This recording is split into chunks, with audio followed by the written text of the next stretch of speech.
I really miss doing comedy with heart, and that's what this story has. You know, it's just something everyone's looking for, which is just love. Everyone's looking for love. Everyone's looking for somebody, and I just thought that it had a universal appeal to the story, and it was something that was just light and fun. And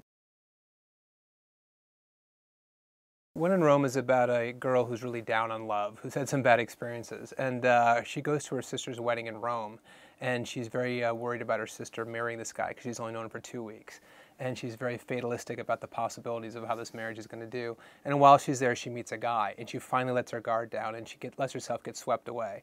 But when she goes outside to see this guy by the Fontana d'Amore, which is the fountain of love, it's a fictional fountain, kind of like the Trevi Fountain in our story, she sees him kissing another girl. And despondent, she gets drunk and she walks into the fountain and begins taking people's coins. Each coin is a wish for love. So she takes all these coins thinking she's going to save them. And when she goes back to her life in New York City, these men begin popping up in her life, and it's all the men whose coins she took. And one of those coins may or may not be the guy that she fell in love with while she was in Rome.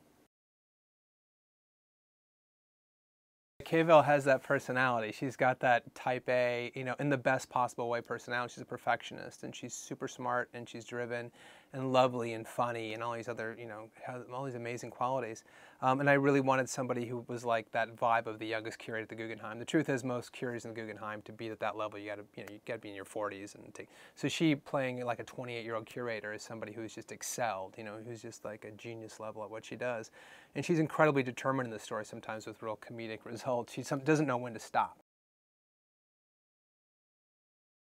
Josh is a great actor. He's a great-looking guy, and to be honest, I had no idea how funny Josh was either. And the more that we gave him to do, the more fun the movie became.